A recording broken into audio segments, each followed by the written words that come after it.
Vampire Weekend has released a new album, Only God Was Above Us, and this is one of my highly anticipated albums.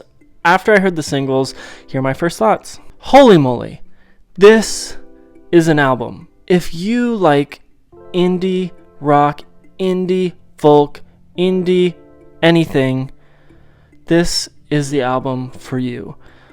I don't want to make an early prediction, but I will say this.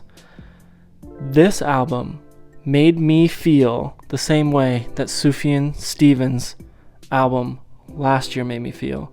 And I said that was the best album of the year last year. So, I'm not going to get ahead of myself, but same feelings. I was blown away. And I will tell you one thing. Vampire Weekend, I kind of have been in and out with them. Like, not in interest, but in just listening. I haven't listened to their whole discography. Definitely their biggest album. Don't even remember the name. I should have looked it up in preparation for this video, but I didn't. But this album is so good. And I was hooked as soon as I heard classical. I was hooked. And then Mary Boone was next. And I was like, oh my gosh, I don't want to get my hopes up, because a lot of the time when I do that, I get disappointed. Not so much this time. This song, guys, I love it. I love it. I know it's one of their singles, and this is typical to say you love a single, but I love this track. It's like a more fun Radiohead. Honestly, when I first heard it, before kind of, the fun part came in, I was like, this is kind of Radiohead to me. And I was like, that's awesome.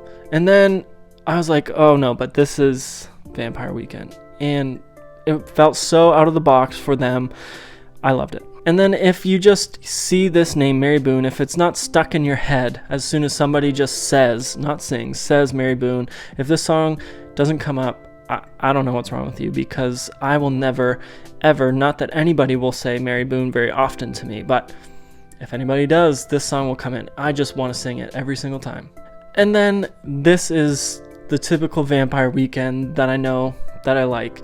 And it's so good. And it's so new. It's not like going in a time machine. It's like they've evolved, but they're still there. There's the same old guys are still there. This is great. I love it. And maybe I take it back. Maybe this is my favorite song. I don't know. The piano on this is so crazy when that stand-up bass comes in, if that's even what they use. I'm assuming it is. It's in the video on this. So when that comes in and all the instrumentation comes in, and oh my gosh. Guys, I love this album. I really like it. I like where Vampire Weekend took it. I like how experimental they were without being too much in that way, and kind of staying true to themselves to some degree. This record is so good. Again, I don't want to get ahead of myself, but if I were to pick early albums of the year, this would be on the top 5 for sure. Top 3 probably. It might even be the first. You gotta listen to this.